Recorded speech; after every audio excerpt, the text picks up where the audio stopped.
explain you chapter 2 economics of social science, that is sectors of Indian economy. This is the content of the chapter, the whole content of the chapter. Sectors of Indian economy: primary sector, secondary sector, tertiary sector. Next, comparing the three sectors. Rising importance of the tertiary sector in production, underemployment, creating more employment, MG Narega 2005, division of sectors, organized sector, unorganized sector, public sector, private sector. This is the whole content of your.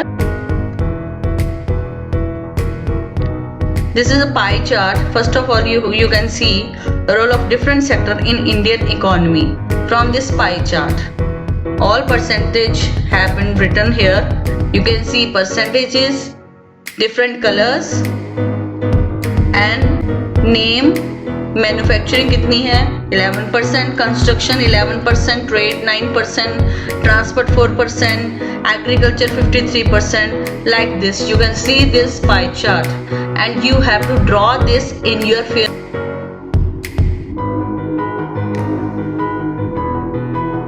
Next is sector of economy. First है primary. Primary में क्या आता है? इसके examples दिए गए हैं: fishing, farming, mining. Next है secondary sector, that is manufacturing also, car factory, brewery, flour mill, etc.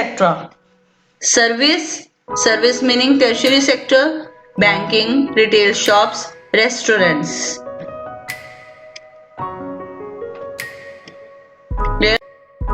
Next, first of all I will explain primary sector. Primary sector क्या होता है? सबसे पहले जो रॉ फॉर्म में हम जिस चीज को ग्रो अप करते हैं, that is known as primary sector, जिसमें रॉ मटेरियल को प्रोड्यूस किया जाता है. When we produce a good by exploiting natural resources, it is an activity of the primary sector. This is because it forms the base for all other products that we subsequently make. Like this, you can see the image. These are mining. Mining is also known as primary sector. Mining करके चीजों को extract किया जाता है, बाहर निकाला जाता है. That is also in raw form. This is known as cotton and milk are example of primary sector, क्योंकि इनसे काफी सारी चीजें बना के जो बनाई जाती है चीजें, उनको प्रोसेसिंग बोला जाता है, उनको सेकेंडरी सेक्टर बोला जाता है. उसके बाद जब वो फिनिश्ड प्रोडक्ट मार्केटिंग उनकी होती है, उससे सेविंग होती है, जीडीपी होता है, उससे ग्रॉस डोमेस्टिक प्रोडक्ट होता है, that is known as tertiary sector. तो ये तीन सेक्टर होते हैं. Cotton and milk are example of primary sector since most of the natural products we get are from agriculture, dairy, fishing, forestry. This sector is also called agriculture and related sector. You can see GDP by primary, secondary and tertiary sector. First of all, watch it carefully because you have to draw it in your fair notebook also. Colors make different all sectors. Tertiary sector, you can see simple ऊपर वाला colour देखो आप कितना है. आप side में जो है दिए हुए लेफ्ट हैंड साइड दिए हुए हैं, जितनी भी ये 2,10,000 दिया हुआ है, ये करोड़ में है. 2,10,000 करोड़. ओके, तो ये कितनी जीडीपी होती है टेरिशरी सेक्टर से, कितनी हुई है आप ये देख सकते हो. ये 10% के गैप से लाइन लगाई हुई है. इसको आप काउंट कर सकते हो कितने परसेंट है. ये है, आप टेरिशरी सेक्टर के काउंट करो. 10, 20, 30, 40, 50, 60, 70, 80, 90, 100, 110. मीनिंग कि इनको 100% जो है वो काफी ज्यादा परसेंट टेरिशरी सेक्टर से फायदा हुआ है कंट्री को 2003 में. सेकेंडरी सेक्टर का आप काउंट कर सकते हो, प्राइमरी सेक्टर का काउंट कर सकते हो, इसी तरह से कि कितना जीडीपी हमें प्रोवाइड होता है। फिर आप टोटल जीडीपी इन तीनों को, टेरिशरी सेक्टर, सेकेंडरी सेक्टर और प्राइमरी सेक्टर को प्लस करके, इन तीनों को प्लस करके आप टोटल जीडीपी निकाल सकते हो। जीडीपी की full form gross domestic products. Secondary sector covers activities in which natural products are changed into other forms. Naturally जो ऑकर्स होते हैं प्रोडक्ट्स, उनको उन पर प्रोसेसिंग की जाती है इन फैक्ट्रीज, उनको मैन्युफैक्चर किया जाता है। That is known as secondary sector, associate with industrial activity. It is the next step after primary. You can see image also.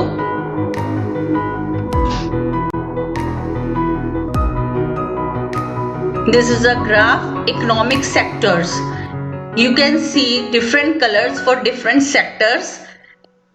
Low income, किससे लो इनकम हुई है, किससे हाई इनकम हुई है, कितनी इनकम हुई है। 40 साइड में लेफ्ट हैंड साइड में परसेंटेजेस दी हुई है और नीचे दिया हुआ है मिडिल इनकम कितनी परसेंट किससे हुई है, 10% इनकम किससे हुई है, 20% इनकम किससे हुई है, 40% इनकम किससे हुई है। You have to draw this diagram also in your. For example, using cotton fiber from the plant, we spin yarn and weave cloth. Using sugarcane as a raw material. Sugarcane raw material है, जब उससे sugar बनाई जाती है, that is in processing, in one under single shed. तो उससे sugar जब बनाई जाती है, that is known as secondary sector. Since the sector gradually became associated with the different kinds of industries that came up, it is also called as industrial sector. See in image sectors of Indian economy. तो ये 3 sector हैं, तीनों दिए गए हैं, इनके percentages दिए गए हैं। टेरिशरी सेक्टर, लास्ट सेक्टर जो होता है, इसमें क्या होता है, फिनिश प्रोडक्ट को सेल करना होता है, मार्केट में भेजना होता है, होलसेल शॉप्स में भेजना होता है। फैक्ट्रीज से होलसेल शॉप्स पे जाती हैं, होलसेल से शॉप्स पे जाती हैं, बड़ी शॉप्स पे, डिपार्टमेंटल स्टोर्स में जाती हैं, उससे आगे छोटी शॉप्स में जाती हैं, फिर आगे मार्केट में जाती हैं। इस तरह से ये सर्कल चलता रहता है। कुछ एक्सपोर्ट इंपोर्ट किया जाता है, that is known as tertiary sector. इसमें सेविंग होती है। After primary and secondary there is a third category of activities that falls under tertiary sector and is different from the above two. These are activities that help in the development of the primary and secondary sectors. अगर primary secondary sector ready हैं, अगर tertiary successful नहीं हो पाता, तो primary and secondary sector fail हैं। अगर वो चीज़ें ही नहीं सेल हो पाती, उनकी कोई मार्केटिंग नहीं है, ट्रांसपोर्टेशन सिस्टम नहीं है, कम्युनिकेशन सिस्टम नहीं है, उन चीज़ों को एक जगह से दूसरी जगह पे भेजा ही नहीं जा रहा और वो सेल नहीं हो रही, तो सब कुछ बेकार है और फर्स्ट 2 एक्टिविटीज जो है उनकी कोई वैल्यू नहीं रह जाती। So do not produce a good but they are an aid or support for the production process. Sector, tertiary sector में आप you can see the pics, health care, banking, restaurant, law, retail, transport. Here is a pic of tertiary sector. You can see, for example, goods that are produced in the primary or secondary sector would need to be transported by trucks or trains and then sold in wholesale and retail shops. Transport, storage, communication, banking, trade are some example of tertiary activities. Since these activities generate services rather than goods, the tertiary sector is also called the service sector because इसी से ही service मिल सकती है, इसी के base पे कि कितनी demand है और कितनी सप्लाई हो रही है, तो कितनी सर्विस किसी को प्रोवाइड करनी है, तो it is also known as service sector. Service sector also include some essential services that may not directly help in the production of goods. For example, we require teachers, doctors, and those who provide personal services such as washermen, barbers, cobblers, lawyers, and people to do administrative and accounting works. So that may not directly help. ये directly help नहीं है, ठीक है। Sector जो है ये also includes some essential services.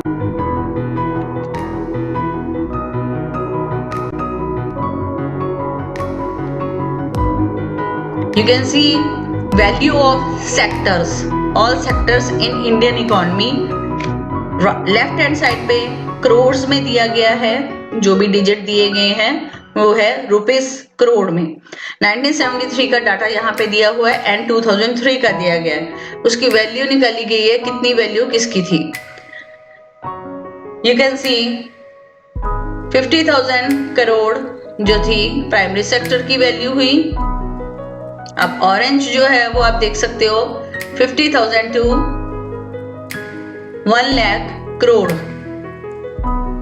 And territory sector 1 lakh crore to 2 lakh crore, more than 2 lakh crore, इतनी value पड़ी थी 2003 में हमारे तीनों सेक्टर की। तीनों को अगर प्लस किया जाए तो you can plus 2 lakh crore, 1 lakh crore and 50,000 crore. इनको तीनों को प्लस करके आप GDP comparing the three sectors.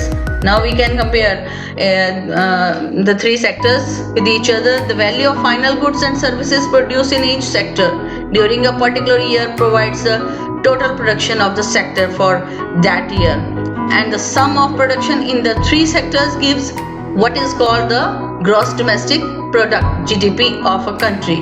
अब the value जो है फाइनल गुड्स की, सर्विसेज की, वो प्रोड्यूस की जाती है ईच सेक्टर, हर एक सेक्टर उसमें अपनी अपनी प्रोबेबिलिटी दिखाता है, ठीक है, हर ईयर। और जब इन तीनों को प्लस करके 3 सेक्टर गिव्स जो भी प्रोडक्शन दिया जाता है इनका सम ऑफ प्रोडक्शन निकाला जाता है, टोटल निकाला जाता है प्लस करके, that is known as gross domestic product GDP. Share of sectors in GDP, हर एक का शेयर होता है टेरिटरी सेक्टर का। अब साइड में, अब लेफ्ट हैंड साइड में परसेंट दी हुई है, यू कैन सी 1973 का डाटा दिया हुआ है, 2003 का डाटा दिया हुआ है। You can C territory sector की कितनी परसेंट हो सकती है, 70% टू 100%, लाइक 35% इसका था।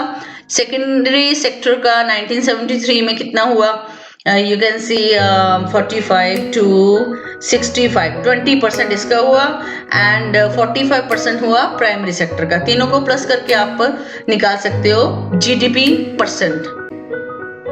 It is the value of all final goods and services produced within a country during a particular year. GDP shows how big the economy is. GDP he show करता है कि कितना फायदा हो रहा है, कितना पैसा आ रहा है। इससे हमारी इकोनॉमी शो होती है कि we are under developing country, under developed country. Okay, in India the mammoth task of measuring GDP is undertaken by a central government ministry. ये सेंट्रल गवर्नमेंट मिनिस्ट्री की ड्यूटी है, वही बजट बनाते हैं, वो जीडीपी देखते हैं। This ministry with the help of various government departments of all the Indian states and union territories collects information relating to total volume of goods and services and their prices and then estimates the GDP. हर एक state से, हर एक district से data मंगवाया जाता है कितना GDP हुआ है, उसको फिर टोटल प्लस किया जाता है, पूरी कंट्री का डाटा प्लस करके उसका ओवरऑल सम टोटल निकाला जाता है। फिर उसका जो फाइनल है जीडीपी वो प्रोड्यूस किया जाता है कि इतना जीडीपी हमारी कंट्री को। Pricing importance of the territory sector in production. अब जो टेरिटरी सेक्टर की है वैल्यू वो डे बाय डे बढ़ती जा रही है। इन द ईयर 2011-12 के according the territory sector has emerge as the largest producing sector in India, replacing the primary sector. Why is the tertiary sector becoming so important in India? There could be several reasons. इसके काफी सारे reason हैं। Underemployment is a hidden kind of unemployment. Underemployment एक hidden kind of unemployment है कि जहाँ पे 10 labours लगाए गए हैं वहाँ पे 5 लेबर से भी काम चल सकता है, लेकिन वहाँ पे जरूरत से ज्यादा लेबर को लगाया जा रहा है। तो ये hidden kind of unemployment है, जो जिसको बोल सकते हैं छिपी हुई बेरोजगारी। Each one is doing some work but no one is fully employed. सभी को वर्क तो मिला है लेकिन सारे fully employed नहीं हैं, थोड़ा काम करके वो फ्री बैठे रहते हैं। This is the situation of under employment, where people are apparently working but all of them are made to work less. कम काम करते हैं than their potential. उनमें potential ज़्यादा है काम करने की, उनमें capability ज़्यादा है और वो human resource अच्छे हैं, लेकिन work इतना नहीं है कि वो कर सकें. This kind of underemployment is hidden in contrast to someone who does not have a job and is clearly visible as unemployed उसको बोला जाता है जो clearly दिखाई देता है कि इसके पास जॉब नहीं है, उसको जॉब पे नहीं लगाया जाता है. Hence it is also called disguised and unemployment. First, in any country, several services such as hospitals, educational institutions, post and telegraph services, police stations, courts, village administrative offices, municipal corporations, defense, transport, banks, insurance companies, etc. are required. ये सारी चीजें required हैं. ये service sector में आती हैं, tertiary sector में आती हैं. See, in the development of agriculture and industry leads to development of services such as transport. अब डेवलपमेंट जो है एग्रीकल्चर की डेवलपमेंट हो या इंडस्ट्री की, यानी कि प्राइमरी और सेकेंडरी की डेवलपमेंट हो, तो लीड्स सब तो क्या किसकी डेवलपमेंट होगी? टेरिशरी सेक्टर की डेवलपमेंट होगी. So secondary sector, industry, energy and mining, ये सब चीजें अगर हैं, इट मीन्स हमारा टेरिशरी सेक्टर डेफिनेटली डेवलप होगा. हाई स्केल पे हमारे पास टेक्नोलॉजी होनी चाहिए, एजुकेटेड पर्सन होने चाहिए, ह्यूमन रिसोर्सेज होने चाहिए. हमारे पास नेचुरल रिसोर्सेज की कोई कमी नहीं है, रॉ मटेरियल की कोई कमी नहीं है. सो दैट अगर ये सब कुछ है, ह्यूमन रिसोर्स है, इसमें से कोई भी एक चीज अगर नहीं है तो we will not become a developed. And as the income level rise, certain sections of people start demanding many more services like eating out, tourism, shopping, private hospitals, private schools, professional training, etc.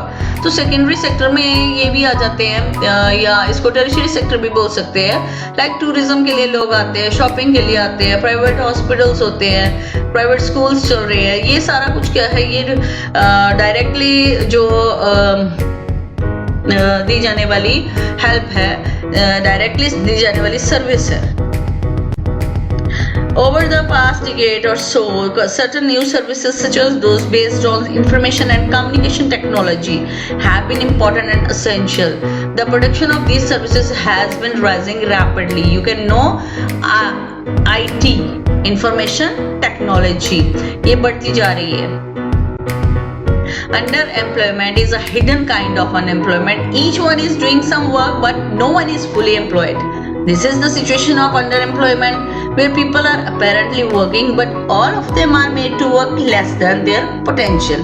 This kind of underemployment is hidden in contrast to someone who doesn't have a job. किसी के पास job नहीं है, हमें दिखाई देता है कि ये जॉबलेस है, लेकिन कोई काम पे लगे हुए हैं. वो कंपल्सरी नहीं है कि उनके पास जॉब है. जहां पे 5 वर्कर्स की जरूरत है, वहीं पे 10 लगाए हुए हैं. That is known as hidden. This means that even if we remove a lot of people from agriculture sector and provide them with proper work elsewhere, agriculture production will not suffer. अब agriculture पे extra workers को लगाया गया है, जहाँ पे जरूरत नहीं है वहाँ extra laborers को लगाया गया है. वहाँ से हटा के अगर हम उनको किसी और सेक्टर में लगाते हैं तो वहाँ की डेवलपमेंट ज्यादा हो सकती है. इधर तो हो ही रही है रॉ मटेरियल में. सो दैट हर एक को एक बैलेंस करके अगर चला जाए तो तीनों सेक्टर की डेवलपमेंट प्रॉपर वे से हो सकती है. Under employment can be also seen in tertiary sector. Tertiary sector में भी देखी जा सकती है. They may spend the whole day but earn very little. सारा दिन वो शॉप पे बैठे रहते हैं, सारा दिन वो चीजें सेल करते हैं, कई बार उनकी चीजें नहीं सेल हो पाती. तो इसको भी हम कह सकते हैं अंडर एम्प्लॉयमेंट, डिस्गाइज्ड अनएम्प्लॉयमेंट, छिपी हुई बेरोजगारी. They are doing this work because they do not have better opportunities, creating more employment. ज़्यादा से ज़्यादा employment को create करने की ज़रूरत है by the government. Along with water, we also need to provide cheap agricultural credit to the farmers for farming.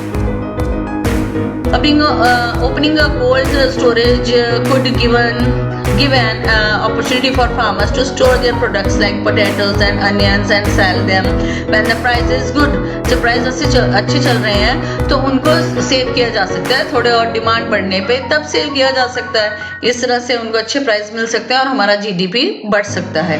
In villages near forest areas we can start honey collection centers where farmers can come and sell wild honey. Honey collect किया जा सकता है। काफी सारे ऐसे employment है जो provide किए जा सकते हैं। It is also possible to set up industries that process vegetables and agriculture produce like potato, sweet potato, rice, sweet tomato, fruits which can be sold in outside markets. काफी सारी ऐसे हैं प्रोडक्ट जिनकी demand दूसरे areas में है, outside areas में है, आउटसाइड कंट्रीज में है, उनको यहाँ पे ग्रो अप करके उनको सेल कर सकते हैं। इससे भी हमारा जीडीपी बढ़ सकता है। So you will have to draw this organized sector diagram. Organized sector क्या होता है? Which is provide that job, that sector which is provided by government, जिसमें सर्विसेज गवर्नमेंट की तरफ से प्रोवाइड की जाती हैं। So you will draw this diagram also in your fair notebook.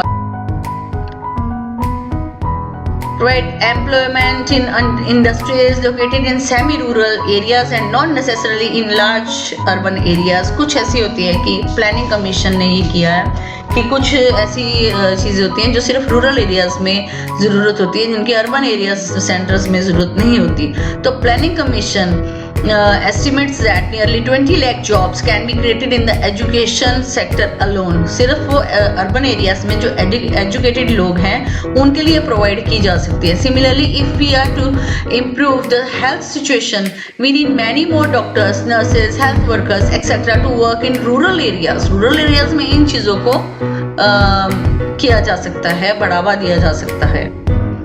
Sectors of Indian economy study by the planning commission says that if tourism as a sector is improved, जैसे कि अब गुजरात में इतनी बड़ी मूर्ति बनाई गई है, तो उसको इट मीन्स मतलब जैसे ताजमहल को देखने लोग आते हैं, हमारे कंट्री में इतना हेरिटेज है जिसको देखने के लिए फॉरेन से लोग आते हैं। वो टूरिज्म जो है, गाइड होते हैं लोग, वो काफ़ी पैसा कमाते हैं फॉरेनर्स से। ये भी एक सेक्टर, ये टेरिटरी सेक्टर है जिसमें उनको एक तरह से उनको ये जॉब है उनकी, और ये चलता रहना चाहिए और ऐसी चीज़ें लॉन्च करते रहना चाहिए जिनको देखने के लिए दूसरे कंट्री से लोग आते रहें और हमारी कंट्री का जीडीपी बढ़ता रहे और एक डेवलप कंट्री, हमारी कंट्री डेवलप कंट्री बनके अपने आप को प्रूव करे। Every year we can give additional employment to more than 35 lakh people. These are some ways by which we can create more employment. Indian economy and planning, Indian economy जो है उसको planning के साथ अगर चलाया जाए तो बहुत अच्छा। नरेगा, इसको बोलते हैं MG NREGA 2005. The central government in India made a law implementing the right to work in about 6 to 5 districts of India. ये स्टार्ट किया गया था by Mahatma Gandhi. So MG Mahatma Gandhi NREGA 2005. You can see NREGA, MG NREGA. It is called Mahatma Gandhi. अब नरेगा की फुल फॉर्म क्या है?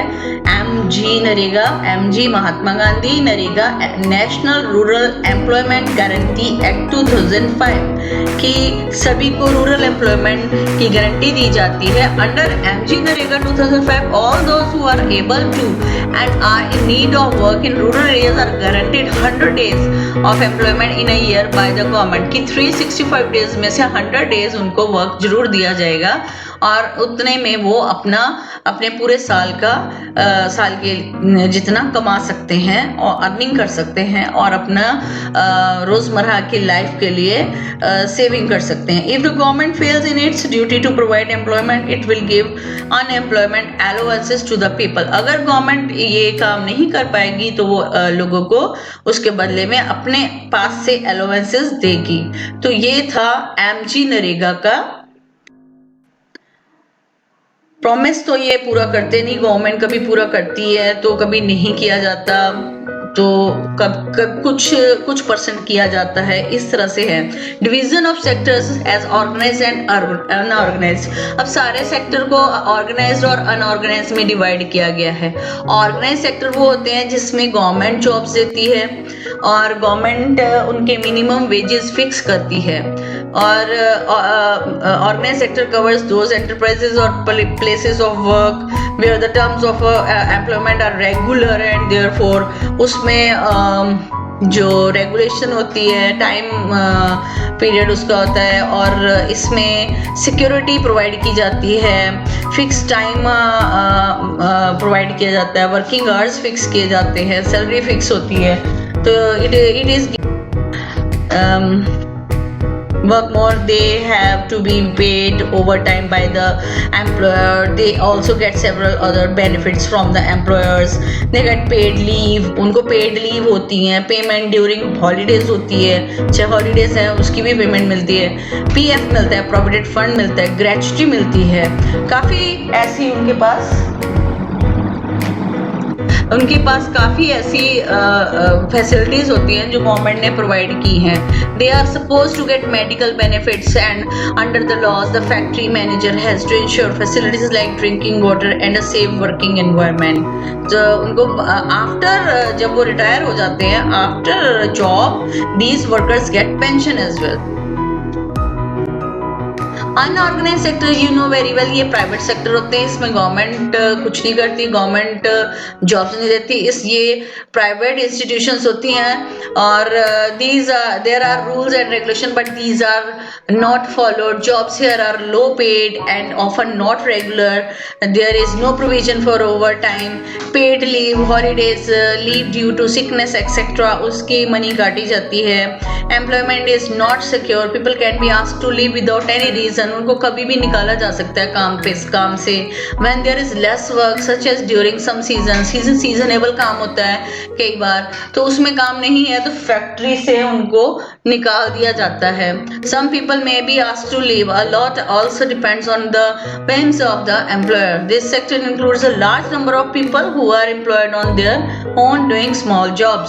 तो वो कुछ टाइम के लिए उनको अपनी स्मॉल जॉब्स करनी पड़ती हैं। कई बार जैसे हॉकर्स होते हैं, रेडी लगाते हैं, उनको ये काम भी करना पड़ता है जब उनकी फैक्ट्री में। How to protect workers in the unorganised sector. अब इनको कैसे प्रोटेक्ट किया जा सकता है? In the rural areas the unorganised sector mostly comprise of landless agriculture labour. इनके पास अपनी लैंड नहीं होती और वो दूसरों की लैंड पे काम करते हैं। काम करने के अर्ज ज़्यादा होते हैं लेकिन उनसे काम ज़्यादा लिया जाता है। स्मॉल एंड मार्जिनल फार्मर्स होते हैं, शेयर क्रॉपर्स होते हैं and artisans, goldsmith, carpenters, blacksmiths etcetera. In the urban areas unorganised sector कौन से होते हैं? जैसे small scale industry, casual worker in construction, trade and transport etcetera. And those who work as street vendors, head load workers, जैसे कि ईंटें उठाते हैं, garment makers, rag pickers, etc. Sector in terms of ownership. अब ownership किसकी है? Public and private. ये भी है, ये भी सेम ऑर्गेनाइज और अनऑर्गेनाइज सेक्टर की तरह ही है। पब्लिक गवर्नमेंट की होती है, प्राइवेट किसी एक पर्सन की या पार्टनरशिप हो सकती है। There are two sector in term of ownership, public sector, private sector. You have to draw this diagram also in your fair notebook. Share of organized and unorganized workers. देखिए colour के according आपको clear हो जाएगा। 14% सिर्फ इसमें government का होता है, 86% जो है वो unorganised sector. Public sector. In the public sector, the government owns most of the asset and provides all the services. Railway or post office is an example of the public sector. This is the difference between public sector and private sector. Public provides public goods. Private provide incentive to be efficient. Public not affected by recession. Private entrepreneurs create jobs where needed. अगर need है तो job देंगे. Government jobs to protect environment. Private less bureaucracy and scope for corruption. Public help reduce inequality in society. Private doesn't require access to funds.